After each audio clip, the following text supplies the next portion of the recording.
வணக்கம். எட்டி டாக்ஸ்ல என்ன செய்தியை பார்க்க போறோம்னு கேட்டீங்கன்னா, திமுக கூட்டணியில் தேமுதிக உள்ளே, காங்கிரஸ் வெளியே, அதிரடியாக மாறுகிறது அரசியல் களம்.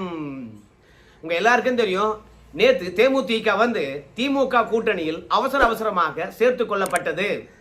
அந்த கூட்டணி முடிவான பிறகு நம்ம காங்கிரஸ் கட்சி மாநில தலைவராக இருக்கக்கூடிய செல்வ பெருந்தகை அவர்கள் அந்த கூட்டணியை வரவேற்றிருக்கிறார். ஆனால் இவர்தான் கூட்டணியை வரவேற்று இருக்கின்றாரே அன்றி, நீண்ட நாளாக திமுக கூட்டணியில் இருக்கக்கூடிய அகில இந்திய காங்கிரஸ் கட்சி தலைமையானது இந்த கூட்டணி தொடர்பாக எந்தவித கருத்தும் தெரிவிக்கவில்லை. தேமுதிக வந்ததனால வலிமை பெறுகிறதா, எதிராளி வலிமை ஏற்கின்றார்களா, காங்கிரஸ் கட்சி இந்த கூட்டணியை எப்படி பார்க்குது அப்படின்னு சொல்லும் பொழுது, நம்ம செல்வ பெருந்தகைக்கு அகில இந்திய காங்கிரஸ் கட்சியானது செம்ம டோஸ் விட்டு இருக்கிறதாமே. அப்படி என்ன டோஸ் விட்டுருக்காங்க அப்படின்னு பார்க்கறதுக்கு முன்பாக செல்வ பெருந்தகை அவர்கள் தேமுதிக இணைந்தது தொடர்பாக வரவேற்று இருக்கின்றார் இல்லையா. இந்த முடிவை அகில இந்திய காங்கிரஸ் கட்சியானது எதிர்பார்க்கவே இல்லையா. ஏன்னா இந்த கூட்டணியை முதல்ல வரவேற்க வேண்டியது அகில இந்திய தலைமை தானாம். அதற்கு பிறகுதான் நம்ம செல்வ பெருந்தகை அவர்கள் வார்த்தை விட்டுருக்கணுமா. ஆனா அகில இந்திய தலைமையினுடைய கருத்தை கேட்காம இவரே பாத்தீங்கன்னா கூட்டணிக்கு வந்ததை வரவேற்று இருக்கின்றார். இது எப்படி இருக்குது அப்படின்னு சமூக வலைதளத்தில் போய் பார்க்கும்போது, செல்வ பெருந்தகை இயல்பாகவே ஒரு திமுக காரன் தான். அவர் ஒன்றும் காங்கிரஸ் கட்சிக்காரங்க கிடையாது. இப்ப மட்டும் காங்கிரஸ் கட்சியானது செல்வ பெருந்தகை கூப்பிட்டு, ஏன்பா நீ மாநில தலைவர் கிடையாது, நீ கட்சியில் ஒரு காரியதரிசியா இருந்து வேலை பாரு அப்படின்னு சொன்னாங்கன்னா, உடனடியாக பதவியை ராஜினாமா பண்ணிட்டு திமுக போய் சேர்ந்துருவாரு, ஒரு எம்எல்ஏ சீட்டுக்கோ இல்ல எம்பி சீட்டுக்கோ. சோ அந்த அளவுக்கு தான் இன்னைக்கு திமுக காரனாக மாறி போயிருக்கிறாரு. அவரு தேமுதிக திமுக கூட்டணியில் இணைந்தது தொடர்பாக வரவேற்பும் வாழ்த்தும் தெரிவித்தார்னா, அவர் ஒரு திமுக காரனா இருந்து அவரு வரவேற்று இருக்கின்றார். நம்ம செல்வ பெருந்தகை பொறுத்த வரைக்கும் தோல் இருக்கக்கூடிய துண்டை எப்படி மாத்துவோமோ அது மாதிரி தான் கட்சியை மாற்றக்கூடியவர். அவர் ஒன்றும் நிலையா எந்த கட்சியிலும் இல்லையே, எல்லா கட்சிக்கும் போயிட்டு வந்தவர் தானே, அதிமுக உள்பட. அதனால செல்வ பெருந்தகை பொறுத்த வரைக்கும் காங்கிரஸ் கட்சியில தலைவர் பதவி இல்லைன்னா திமுக தான் இணைவாரு. அதனால அவர் வரவேற்று இருக்கின்றார். இப்படி எங்களுடைய அனுமதி இல்லாம, எங்க கருத்தை அறியாம நீ எப்படி திமுக கூட்டணியை வரவேற்கலாம் அப்படின்னு சொல்லிட்டு டெல்லியில இருந்து டோஸ் விட்டுருக்காங்களாம். ஆனா தேமுதிகவை திமுக கூட்டணியில திமுக இணைப்பதற்கு நான் என்ன பண்ண முடியும் அப்படின்னு டெல்லியில டோஸ் விட்டதை தன்னுடன் இருக்கக்கூடியவங்க கிட்ட சொல்லி ஆதங்கப்பட்டிருக்கிறாரு நம்முடைய செல்வ பெருந்தகை. அது இன்னைக்கு இணையதளத்துல செமையா வைரலாகி கொண்டு இருக்கிறது. முதல்ல டெல்லி தலைமை என்ன சொல்லுதுன்னு கேட்டீங்கன்னா, ஏயா இந்த பிரேமலதா விஜயகாந்த் அவர்களை எப்படியா நம்புறாங்க, காங்கிரஸை விடவா பிரேமலதா விஜயகாந்த் அவர்கள் நம்பிக்கைக்குரியவர்கள். பிரேமலதா விஜயகாந்த் அவர்கள் தேமுதிகவை கைப்பற்றின பிறகு அவங்க ஏதாவது ஒரு கூட்டணியில நிலையா இருந்திருக்கிறாங்களா? 2011 அதிமுக கூட்டணி, 2016 மக்கள் நல கூட்டணி, 2019 அதிமுக கூட்டணி, 2021 நம்முடைய டிடிவி தினகரன் கூட்டணி, 2024 அதிமுக கூட்டணி, 2026 திமுக கூட்டணி. இப்படி எந்த ஒரு கூட்டணியிலும் நிலையா இல்லாத பிரேமலதா விஜயகாந்த் எப்படியா திமுக நம்புது? நம்ம கிட்டத்தட்ட 9 ஆண்டு காலம் திமுகவுடன் ரொம்பவே நெருக்கமா இருக்கணும், ஆட்சி இழந்த பிறகு கூட. ஆனால் நம்ம ஆட்சி கட்டில் 10 ஆண்டு காலம் நம்மளா கூடவே பயணித்த திமுக நம்மிடம் பெறாத ஒரு பலனை தேமுதிகவிடம் அப்படி என்ன பெற போகுது? உண்மையாகவே தேமுதிக சேர்ந்ததுனால திமுக கூட்டணி பலமா தான் இருக்கிறதா? தேமுதிக திமுகவுக்கு அவசியமா? இல்ல காங்கிரஸ் நெருக்கடி கொடுப்பதற்காக தேமுதிக கூப்பிட்டு சேர்த்து இருக்கிறார்களா? வாக்கு வங்கி தான் முக்கியம், ஒவ்வொரு வாக்கை விட்டுடக்கூடாது அப்படின்னு நினைச்சிருந்தா நம்ம திருமாவளவன் அவர்களை சமாதானப்படுத்தி நம்ம டாக்டர் ராமதாஸ் அவர்களை கூட்டணிக்குள்ள கொண்டு வந்திருக்கலாம் இல்லையா? அப்போ வாக்கு முக்கியம் என்பதை விட யார கூட்டணிக்குள்ள சேர்த்தா காங்கிரசுக்கு நெருக்கடி கொடுக்க முடியும் நினைச்சு தேமுதிகவை கூப்பிட்டு இருக்கிறாங்க. ஏயா தேமுதிகவுடன் பேசுறதுக்கு ஏதாவது குழு அமைச்சிருக்காங்களா? ஏன்னா தொகுதி உடன்பாடு பற்றி பேசணுங்க, காங்கிரஸ் கட்சியில குழு அமைச்சிருக்கிறங்க அப்படின்னு சொல்லுகின்ற பொழுது திமுக கிட்ட இருந்து எந்த அழைப்பும் வரல. யாரும் கூட்டணி தொடர்பாக பேசல, தொகுதி உடன்பாடு பற்றி பேசல. ஆனால் தேமுதிக கிட்ட மட்டும் யாரையா பேசினாங்க? எந்த குழுவையா பேசிச்சு? தேமுதிகவை பொறுத்த வரைக்கும் இன்னைக்கு திமுக கூட்டணியில் வந்திருக்குன்னு வச்சுங்களேன், மேல எம்பியும் உறுதிப்படுத்திருப்பாங்க, ரெண்டாவது எத்தனை தொகுதி என்றும் உறுதிப்படுத்திருப்பாங்க, எந்தெந்த தொகுதி என்றும் உறுதிப்படுத்திருப்பாங்க. அந்த அம்மா பொறுத்த வரைக்கும் பேரம் படிகிற வரைக்கும் பேசுவாங்க. அப்படின்னா திமுகவில் கூட்டணி பத்தி பேசுறதுக்கு ஒரு குழு இருந்துகிட்டு தான் இருக்குது, புதுசா அமைக்க வேண்டியதே கிடையாது. சோ காங்கிரஸ் கட்சியானது கலக குரலை எழுப்புதுன்னா அப்போ காங்கிரஸ் கிட்ட வந்து பாத்தீங்கன்னா தேமுதிக கிட்ட பேசணவங்க நம்ம கிட்ட பேசணுமா இல்லையா? ஏன் பேசவே இல்லை அவங்க அப்படின்ற கேள்வியை செல்லு பிறந்தை கிட்ட கேட்டிருக்காங்க. ஏன்னா இப்ப தேமுதிகவை வந்து பாத்தீங்கன்னா திமுக கூட்டணியில கொண்டு வந்தவங்க யாரு? ஏவா வேலு, சேகர் பாபு, அதுக்கப்புறம் KN நேரு, இவங்கெல்லாம் பேசி தேமுதிகவை முதலமைச்சரான கொண்டு போய் நிறுத்தி கூட்டணி உடன்பாடு ஏற்படுத்துகின்றார்கள் என்றால் காங்கிரஸ் திமுக இடையில் இருக்கக்கூடிய உரசலை இவங்கெல்லாம் பேசி சரிப்படுத்த முடியாதா? ஏன் அந்த சரிப்படுத்துறதுக்கு திமுக முன்னெடுக்கவே இல்லை? கடைசி வரைக்கும் காங்கிரஸ் திமுக மோதலையே அப்படியே விட்டு வச்சிருக்காங்க. அது மட்டும் இல்ல, இப்ப திமுக பொறுத்த வரைக்கும் வலிமையா இருக்குதுன்னு சொல்றீங்க, 5000 ரூபாய் கொடுத்துட்டீங்கன்னு சொல்றீங்க, பெண்கள் வாக்கெல்லாம் திமுக தான் சொல்றீங்க. தேமுதிக அவசியமா? இப்போ காங்கிரஸை பொறுத்த வரைக்கும் கூடுதலான தொகுதியை கேட்குது. ஆனால் தேமுதிகவுக்கு தர்றதுக்கு ரெடியா இருந்த திமுக ஏன் காங்கிரசுக்கு தர தயங்குது? அடா சென்ற முறை தேர்தலில் திமுக விட காங்கிரஸ் அதிகமாக வெற்றி பெற்றிருக்கு சதவீதத்தில். அப்படி இருக்கும்போது காங்கிரஸ் வெற்றியை அப்படியே பெற்று காட்டுகின்ற பொழுது காங்கிரசுக்கு தொகுதியை கொடுக்காம தேமுதிக கொடுப்பது ஏன்? அந்த தொகுதிகளை ஏன் காங்கிரசுக்கு தர மறுக்கிறாங்க? இப்ப தேமுதிகவுக்கு 10 தொகுதின்னு சொல்றாங்க இந்த வீடியோ எடுக்கிற வரைக்கும், இல்ல 7 தொகுதின்னு சொல்றாங்க. குறைந்தபட்சம் காங்கிரசுக்கு 7 தொகுதி கொடுத்தாங்கன்னு வச்சுங்களேன், 32 தொகுதி ஆகி போயிடுது காங்கிரசுக்கு. அப்போ அந்த 7 தொகுதியை நம்ம கிட்ட கொடுத்தோம்னா நாம இன்னைக்கு சச்சரவு இல்லாம ஒரு இணக்கமா இருக்கலாம் இல்லையா? தேமுதிகவுக்கு தொகுதியை தர முன் வந்த திமுக ஏன் காங்கிரசுக்கு தர முன் வரல? அப்ப நம்மள வந்து பாத்தீங்கன்னா யாருன்னு நினைக்கிறாங்க அவங்க? திமுகவுக்கு தேவையில்லைன்னு நினைக்கிறாங்களா? இப்போ தேமுதிக வந்ததுனால காங்கிரஸ் வேணான்னு சொல்றாங்களா? இப்போ தேமுதிக வந்ததுனால காங்கிரஸுக்கு தொகுதி அதிகமாக கொடுக்க மாட்டேன்னு சொல்றாங்களா? சரி, அதெல்லாம் கூட இருக்கட்டும் ஐயா. ஒரு புதிய கட்சி வந்து பாத்தீங்கன்னா ஒரு கூட்டணிக்குள்ள வருதுன்னு வச்சுக்கோங்க. அப்போ ஏற்கனவே இருக்கின்ற கூட்டணி கிட்ட வந்து பாத்தீங்கன்னா இந்த கட்சி வருதுப்பா, அந்த கட்சிக்கு வந்து இவ்வளவு தொகுதி கொடுக்க வேண்டியதா இருக்கிறது, அப்பதான் நம்ம கூட்டணிக்குள்ள வராங்க. அதனால நீங்களாம் என்ன பண்ணணும் தெரியுமா?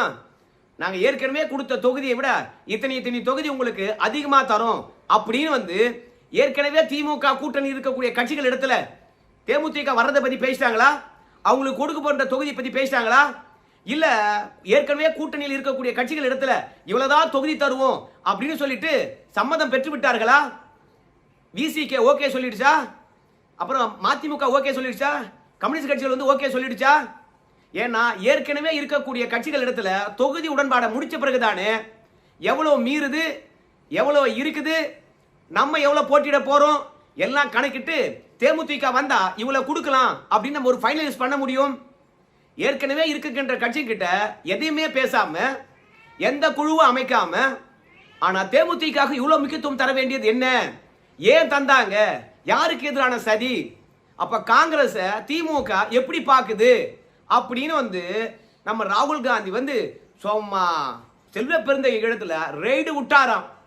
நான் தானுங்களே கிட்டத்தட்ட இந்த கூட்டணியை இந்தியா கூட்டணியே வந்து 9 வருஷமா இருக்காங்க, கஷ்ட நஷ்டத்தெல்லாம் பார்த்துருக்காங்க. இந்த கூட்டணி தொடர்ந்து வெற்றி பெற்றுக் கொண்டே வருது. ஏன்னா பிரேமலதா அவர்கள் எப்போது தேமுதிகவுடைய பொறுப்பை ஏற்றாங்களோ அப்போதிலிருந்து அந்த கட்சியும் தோத்துக்குன்னு வருது. ரெண்டாவது அந்த கட்சி எதனுடன் கூட்டணி வைக்குதோ அந்த கட்சியும் தோத்துக்கிட்டே வருது. சோ இப்பேற்பட்ட ராசி கொண்ட கட்சியை அவசரமாக திமுக கூட்டணியில எதற்காக சேர்க்கிறாங்க? அது மட்டும் இல்ல, நம்ம 2016 இருந்து 2024 வரைக்கும் தேமுதிகவுடைய வாக்கு சதவீதம் என்னன்றது நல்லாவே தெரியும். இப்படி தேமுதிக வாக்கு சதவீதம் தெரிந்த பிறகும் காங்கிரஸ் கிட்ட பேசுறதுக்கு மனம் இல்லாம தேமுதிக கிட்ட மட்டும் இவ்வளோ மனசு விட்டு பேசுறாங்களே, எப்படி பேசுறாங்க? அப்போ தேமுதிக அவசியம், அப்ப காங்கிரஸ் வேண்டாவா? அது மட்டும் இல்ல, தேமுதிக திமுகவுடன் இணைவதற்கு ஒரு நாளைக்கு முன்புதான் காங்கிரஸ் கட்சியினுடைய அகில இந்திய பொதுச் செயலாளர் KC வேணுகோபால் அவர்கள் வந்தாராம். அப்ப KC வேணுகோபால் அவர்கள் சொன்னாராம், நான் முதலமைச்சரை சந்திக்கணும், ஏன்னா காங்கிரஸ் மற்றும் திமுக இடையில சர்ச்சைகள் ஓடிக்கிட்டு இருக்குது, நாம 2 பேரும் சந்திச்சோம்னா ஒருவேளை இந்த சர்ச்சையான முடிவுக்கு வர வாய்ப்பு இருக்குது அப்படின்னு KC வேணுகோபால் அவர்கள் முதல்வரை சந்திப்பதற்கு நேரம் கேட்டாராம்.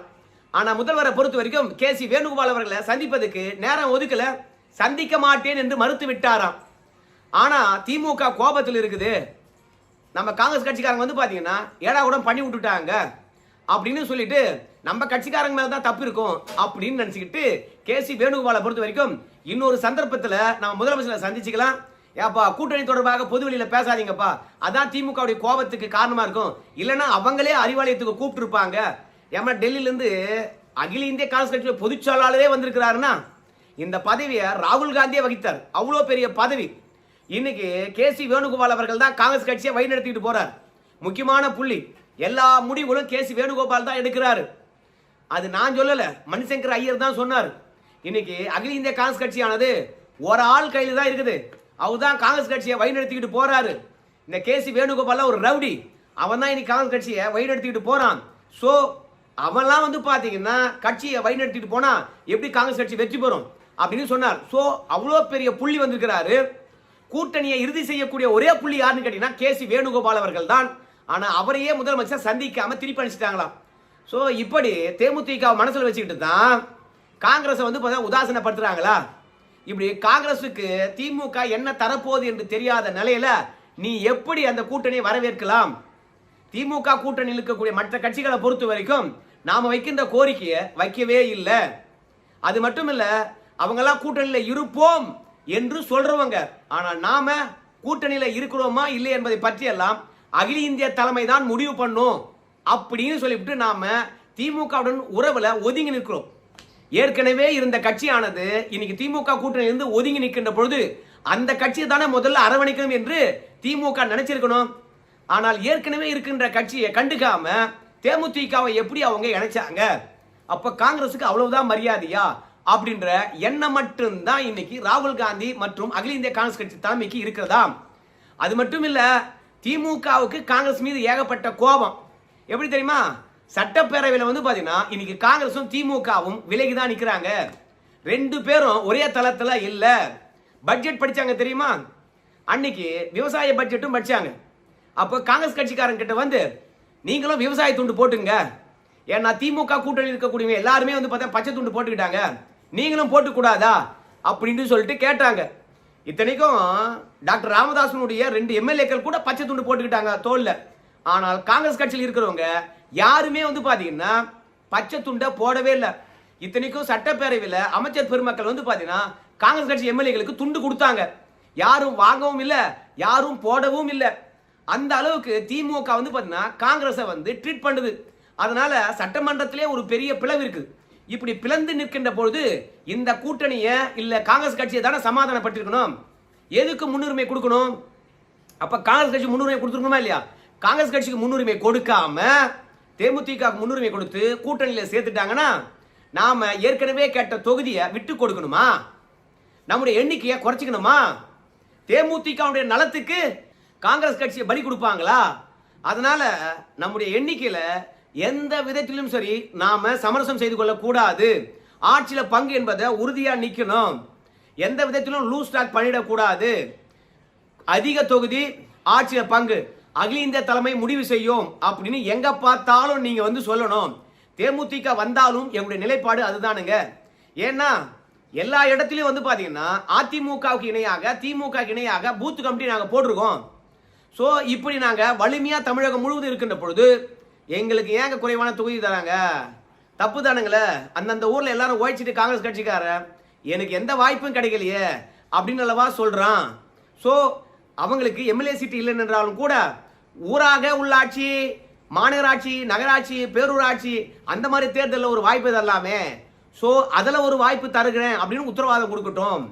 இல்லையா வாரியங்கள் தரேன் உத்தரவாதம் தரட்டும். இல்ல கூட்டுறவு வங்கிகள் வருகின்ற தலைவர் பதவிகளை வாய்ப்புகளை தரும். இப்படி ஏதாவது ஒரு வாய்ப்புகளை காங்கிரஸுக்காக முன்கூட்டியே ஒதுக்கினா மட்டும்தான் நாம திமுக கூட்டணி பற்றி சிந்திக்கணும், திமுகவை ஆதரிக்கணும். அது வரைக்கும் செல்வ பெருந்தக முதல்வரை நீ சந்திக்கவே கூடாது அப்படின்னு வந்து ஏற்கனவே காங்கிரஸ் கட்சியானது உத்தரவு போட்டிருக்கிறது. எப்போதும் சட்டப்பேரவை முடிந்து விட்ட பிறகு ஒவ்வொரு நாளும் முதலமைச்சர் அறையில போயிட்டு செல்வ பெருந்தகையோட பேசிட்டு தான் வருவார். ரெண்டாவது சட்டமன்றத்தில் வந்தா கூட முதல்வருக்கு வணக்கம் சொல்லிவிட்டு பல விஷயங்களை பேசுவாங்க. ஆனால் இந்த கூட்டத்தொடரில் தனிப்பட்ட முறையில் நம் முதலமைச்சரை செல்வ பெருந்தகை அவர்கள் போய் சட்டப்பேரவையிலும் பார்க்கல, ரெண்டாவது வீட்டுக்கு போயும் பார்க்கல. அதனால திமுக பொறுத்த வரைக்கும் காங்கிரஸ் கூட்டணிக்குள்ள இருக்க போதா இல்ல வெளியேற போதா அப்படின்ற சந்தேகம் திமுகவுக்கு இருக்குது.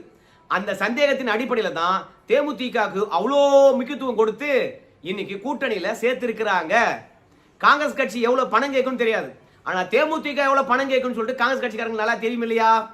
அதனால தேமுதிகவுக்கு தந்த முக்கியத்துவம் காங்கிரஸ் வேண்டாம் என்பதை சொல்வதற்காக தான் நான் உங்க புதிய கட்சியை சேர்த்துட்டோம், எங்களால அதிக ஆஃபர் தர முடியாது, இவ்வளவுதான் தர முடியும், இருந்தா இருங்க, இல்லை என்றால் போலாம் அப்படின்னு வார்த்தைகளை வெளியே விடுறதுக்காகத்தான் தேமுதிகவை அவசர அவசரமாக சேர்த்திருக்காங்களாம். அதிமுகவும் மேலவை எம்பி பதவி தரணும்னு சொன்ன பிறகும் தேமுதிகவை 3 அமைச்சர்களை வச்சு அவசர அவசரமா ஏன் கூட்டு வந்தாங்க அப்படின்ற கேள்வி அகில இந்திய காங்கிரஸ் கட்சிக்கு தெரியலைங்க. இந்த வீடியோ எடுக்கிற வரைக்கும் எலியும் பூனையுமாகத்தான் காங்கிரசும் திமுகவும் இருக்கிறாங்க. செல்வ பெருந்தகை தான் பாத்தீங்கன்னா அகில இந்திய காங்கிரஸ் கட்சி தலைமைக்கும் திமுகவுக்கும் ஒரு நெருக்கத்தை ஏற்படுத்திட முடியும் அப்படின்னு நினைக்கிறாரு.